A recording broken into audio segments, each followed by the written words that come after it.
Hello everyone, I'm Kapil Bhardwaj. Welcomes all of you to Super Coaching IAS by Textbook. Friends, आपको पता ही है कि ये weekend जो गया है उसमें G20 की समिट हुई इंडिया के अंदर।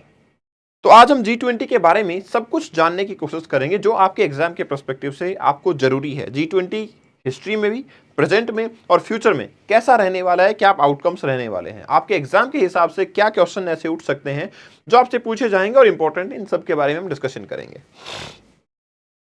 देखिए, जहां तक सवाल है G20 का, तो आपको दिख ही रहा है ये क्या है, आपका G20 मतलब एक ग्रुप है 20 कंट्रीज का। एक्चुअली इसमें 20 कंट्रीज नहीं है, ये कंट्रीज है 19 प्लस एक यूरोपियन यूनियन है। यूरोपियन यूनियन आपको पता है इसमें तो काफी सारे कंट्रीज हैं, तो फिर ये ग्रुप बन के G20 बनता है और इन्हीं की हाईलाइट के बारे में जानने की कोशिश करेंगे। 9 और 10 सितंबर को दिल्ली के अंदर काफी सारे रेस्ट्रिक्शंस थे, क्योंकि दिल्ली के अंदर इसकी समिट जो है वो चल रही थी। काफी सारे कंट्रीज जो हैं इनके मेंबर्स यहाँ पे आए थे। अब आप सोच रहे होंगे सर ये 20 जो आपने मेंबर बताए यही तो आए होंगे। नहीं नहीं, ऐसा नहीं है। देखिए, ये जो कंट्री के ग्रुप है आपका 19 कंट्री प्लस यूरोपियन यूनियन, इसके अलावा कुछ इन्वाइटीज भी होते हैं। इन्वाइटीज मतलब ऐसे कंट्री जो इसके मेंबर नहीं है लेकिन उनको इन्वाइट किया जाता है तो वो भी आते हैं। इसके साथ साथ में कुछ ऐसी ऑर्गेनाइजेशंस होती हैं जिनको इनवाइट किया जाता है तो वो भी लोग यहाँ पे पार्टिसिपेट करते हैं। जैसे कि G20 मेंबर्स की पहले मैं बात करता हूँ। देखिए, जब मेंबरशिप का सवाल आता है तो सबसे पहले आपके मेंबर के तौर पे 19 कंट्रीज जैसा मैंने बताया देखने को मिलेंगे, जिसमें आपका अर्जेंटीना आ जाता है, उसके बाद ऑस्ट्रेलिया आता है, ब्राजील आता है, कनाडा आता है, चाइना है, फ्रांस है, Germany, India, Indonesia, Italy, Japan, Mexico, Republic of Korea that is south Korea, Russia, Saudi Arabia, south Africa, Turkey, UK, United state of America and European union. ये तो countries हुए जो इसके member हैं। अब एक और इंपॉर्टेंट चीज मैं आपको बताना चाहूंगा, ये जो ग्रुपिंग है ये लगभग वर्ल्ड का 85% जीडीपी को कंट्रीब्यूट करती है।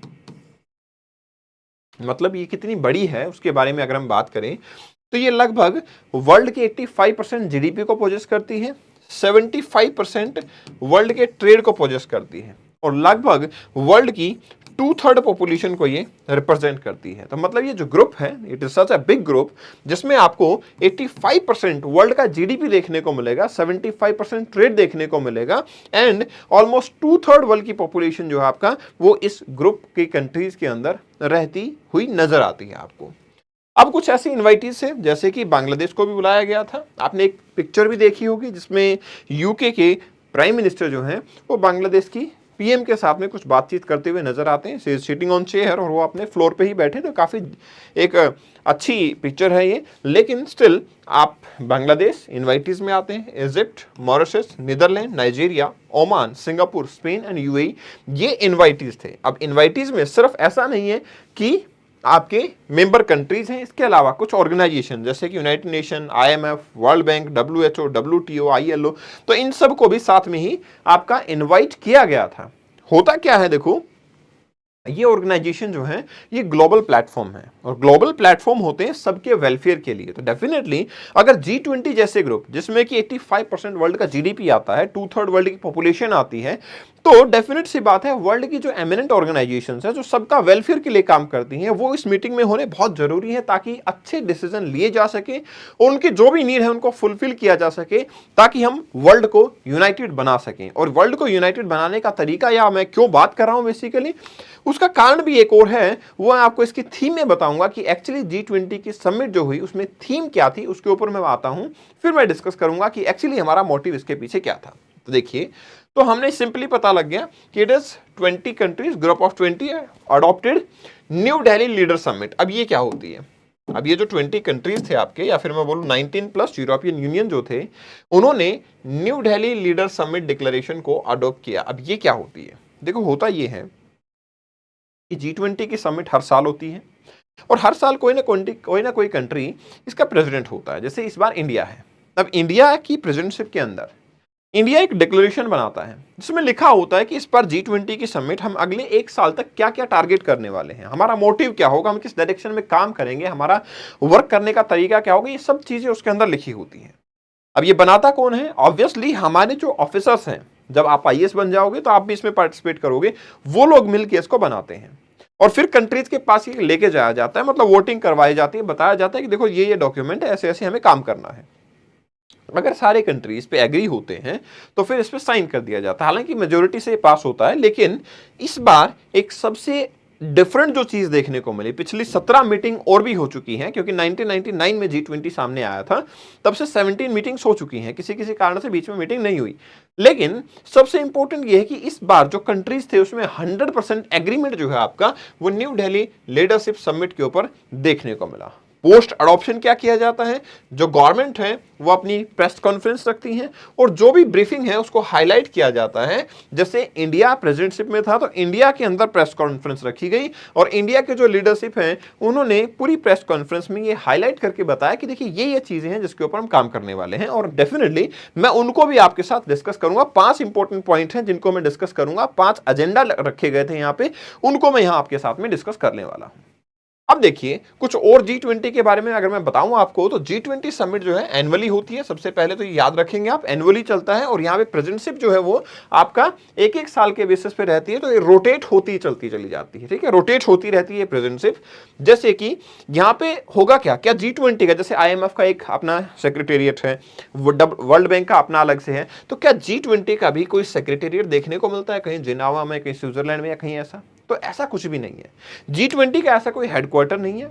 बस होता यह है कि जिस कंट्री के पास में प्रेसिडेंटशिप होती है वो, या फिर जिसके पास में उससे पहले थी वो, और इसके बाद जिस पे आएगी, मतलब ये 3 पीपल। ठीक है, ऐसी कंट्री जिसके पास में क्या थी, प्रेसिडेंटशिप पहले थी, जैसे इंडोनेशिया के पास थी, अब इंडिया के पास आई है, और नेक्स्ट जो प्रेसिडेंटशिप होगी 2024 में वो जाएगी ब्राजील के पास में। तो इन तीनों को मिला के ट्राइको बोला जाता है, और यही मिलके क्या करते हैं, इन चीजों को डिसाइड करते हैं। इसके सेक्रेटेरिएट वगैरह की फंडिंग करना, जो भी ऑफिशियल मीटिंग्स होनी है, इन सब का काम जो है तीनों मिलके करते हैं।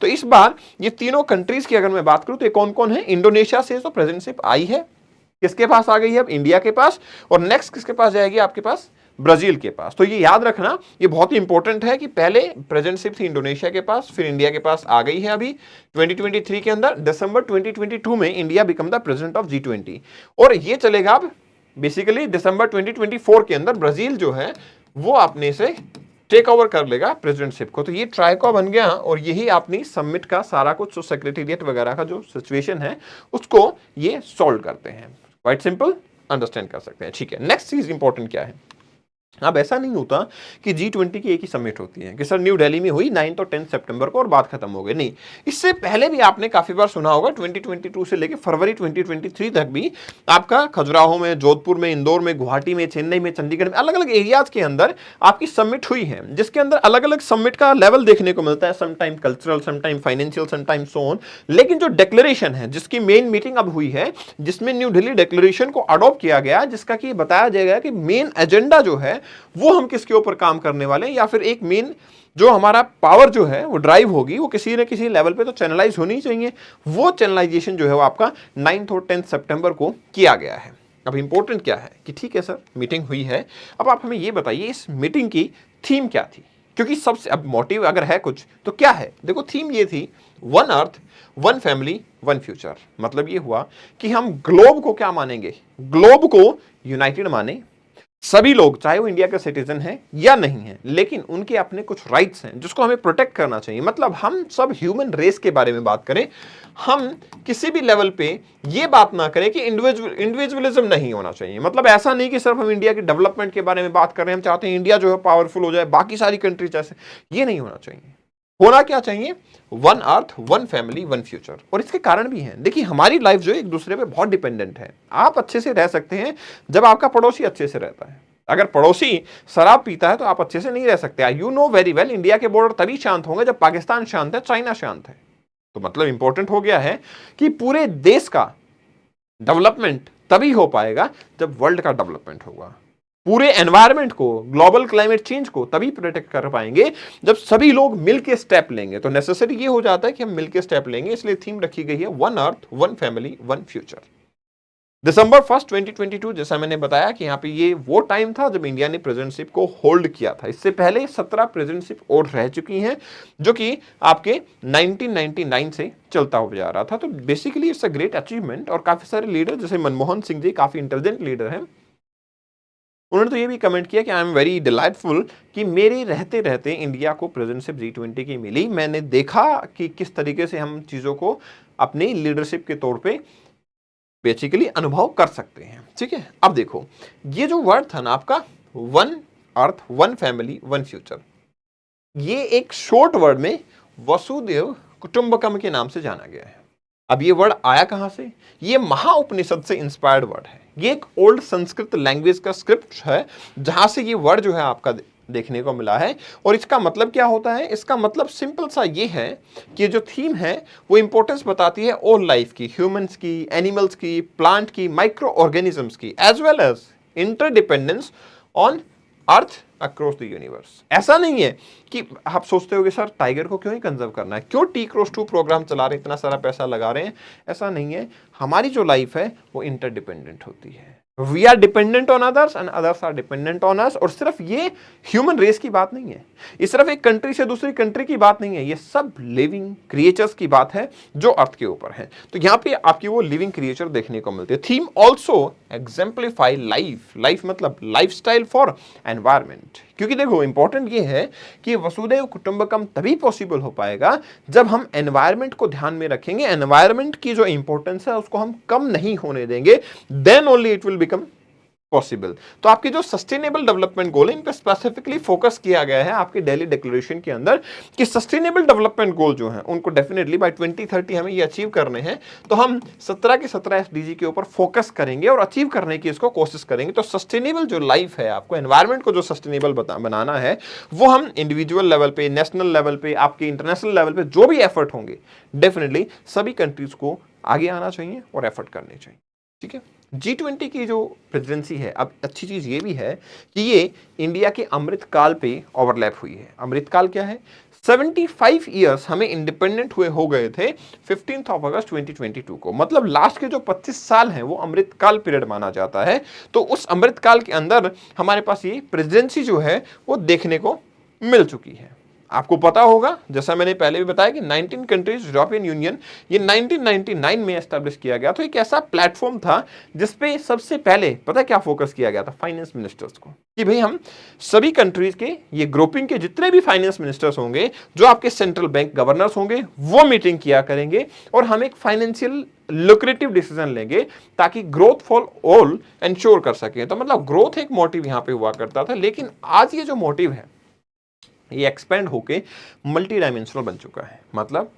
मतलब ये हुआ कि अब सिर्फ इकोनॉमिकल सिग्निफिकेंस की बात नहीं करते हम यहां बात करते हैं अब मल्टी डायमेंशनल की। क्योंकि हमने इकोनॉमिकल डेवलपमेंट में देख लिया कि भाई वर्ल्ड का 85% जीडीपी इसमें कंट्रीब्यूट है, वर्ल्ड का 75% ट्रेड इस ग्रुप में आता है, वर्ल्ड की 2/3 पॉपुलेशन इस ग्रुप में आती है। तो फिर वर्ल्ड के जो भी मुद्दे होंगे, चाहे वो एनवायरमेंट से रिलेटेड हो, चाहे वो वर्ल्ड वॉर से रिलेटेड हो, वर्ल्ड वॉर मतलब चाहे वो जियोपॉलिटिक्स से रिलेटेड हो, चाहे वो फाइनेंशियल कंडीशन से रिलेटेड हो, all should be included into it. इन सब को हमें इसमें इंक्लूड करना चाहिए। तो वी शुडंट लिमिट आवरसेल्फ कि फाइनेंस मिनिस्टर ही मिले और सेंट्रल बैंक के जो आपके गवर्नर्स हैं वही मिले और वही इकोनॉमिकल अपने फाइनेंशियल इश्यूज को डिस्कस कर ले। इतना लिमिट करना ये आप हमारे लिए अच्छा नहीं होगा इस ग्रुपिंग के साथ।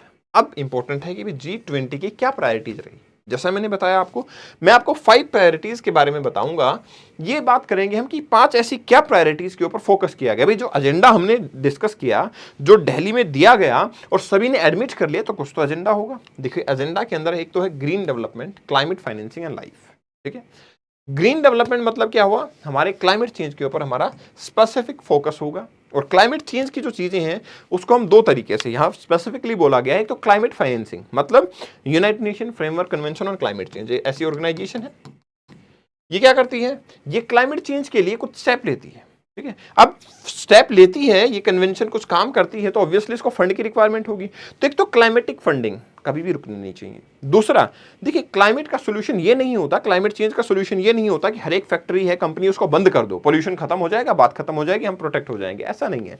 देखिए जेन्युइन सिचुएशन क्या है? जेन्युइन सिचुएशन, जेन्युइन कंडीशन ये होगी कि हम क्लाइमेट के लिए नई नई टेक्नोलॉजी का इन्वेंशन करें और उन टेक्नोलॉजी के हिसाब से, उस टेक के बेसिस पे हम अपने क्लाइमेट को, प्रॉब्लम्स को रिजॉल्व करने की कोशिश करें। And that's why we will easily be able to develop sustainable traditions. तो सस्टेनेबल डेवलपमेंट गोल्स के ऊपर भी हमें फोकस करना पड़ेगा। और लाइफ मतलब lifestyle for environment will play important role into it. मतलब हमारी छोटी छोटी चीजों को हमें चेंज करना, ये हमने पहला स्टेप देखा। दूसरा, accelerated inclusive and resilient growth. ठीक है, एक्सेलरेटेड फास्ट ग्रोथ होना चाहिए, इंक्लूसिव इंपॉर्टेंट है। इंक्लूसिव का मतलब होता है development for all, development for all. मतलब ये हुआ कि हर एक कंट्री, हर एक नेशन, अंडर डेवलप और डेवलप्ड कंट्री, सभी की डेवलपमेंट के ऊपर हमें डेफिनेटली फोकस करना पड़ेगा। इसके लिए हमें क्या करना पड़ेगा? सपोर्ट करना हमें स्मॉल मीडियम साइज एंटरप्राइजेस को, ग्लोबल ट्रेड को, हमें लेबर राइट्स को प्रमोट करना है। कई बार कुछ कंट्रीज ऐसे करते हैं कि लेबर मूव नहीं कर सकती है, ये राइट्स नहीं मिलेंगे, ऐसा नहीं हुआ।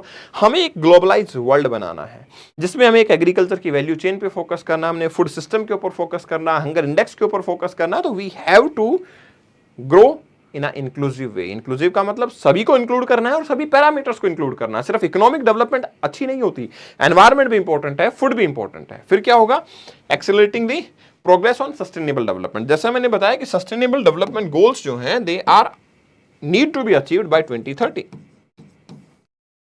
तो अब हमें क्या करना चाहिए? देखिए हम बहुत पास में हैं इसके, तो डेफिनेटली सस्टेनेबल डेवलपमेंट गोल पे फोकस करना चाहिए। और अगर अभी तक वैसे तो कोविड-19 से काफी सारी कंट्रीज अपना इकोनॉमिकल नुकसान जो था उसको रिकवर कर चुकी है, लेकिन फिर भी कोविड-19 पेंडेमिक की वजह से जो कंट्रीज अभी भी किसी प्रॉब्लम में हैं, तो डेफिनेटली हमें एक दूसरे की हेल्प करनी चाहिए और उनको ग्रोथ के ऊपर फोकस करना चाहिए।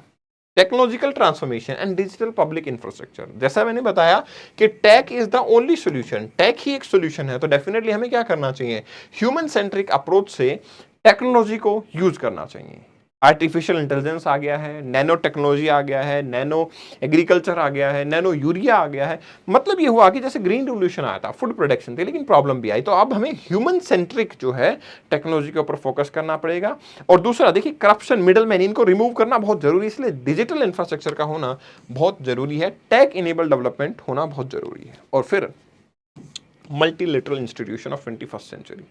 देखिए multilateral institution of 21st century ये होगा कि पहले क्या हुआ करता था? यूनाइटेड नेशन है, जो कंट्री अपनी यूनिपोलरिटी में है वो अपने हिसाब से यूएन को घुमा रहा है। जो कंट्री WTO के अंदर मेंबरशिप के अंदर परमानेंट मेंबरशिप है या फिर अपना ज्यादा वोटिंग राइट है तो वो घुमा रहा है। यूनाइटेड नेशन सिक्योरिटी काउंसिल में परमानेंट मेंबरशिप है तो मर्जी आए उसके ऊपर हम सैंक्शन लगा देते। तो ये चीजें ना करके हमें क्या करना है? जो इंस्टीट्यूशंस है 21st सेंचुरी के, उनको मल्टीलेटरल इंस्टीट्यूशन बनाना है। और मल्टीलेटरल का भी ये सबसे अच्छा एग्जाम्पल है कि G20 में हम आज सिर्फ और सिर्फ इकोनॉमिक्स को डिस्कस ना करके environment, women development, environmental development, sustainable development, इन सब के ऊपर इंडिविजुअली फोकस कर रहे हैं, हम किसी को भी अवॉइड नहीं कर रहे हैं।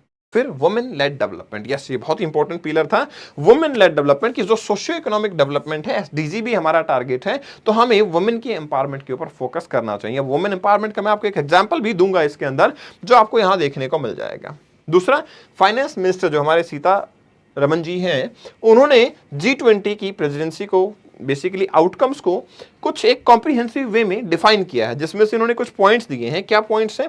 एक तो क्या करना है? Agreement need to be far better, bigger and more effective multilateral development bank. उनका फोकस मेनली किसके ऊपर था? मल्टीलेटरल डेवलपमेंट बैंक, जैसे वर्ल्ड बैंक हो गया, ये मल्टीलेटरल डेवलपमेंट बैंक है। तो उन्होंने क्लियरली बोला भी है कि हमें क्या करना है, जैसे मल्टीलेटरल डेवलपमेंट बैंक है ना, उनकी फाइनेंशियल कैपेबिलिटीज को हमें बढ़ाना है। फॉर एग्जाम्पल उन्होंने दिया वर्ल्ड बैंक की फाइनेंशियल कैपेबिलिटी को बढ़ाओ। उसमें क्या होगा?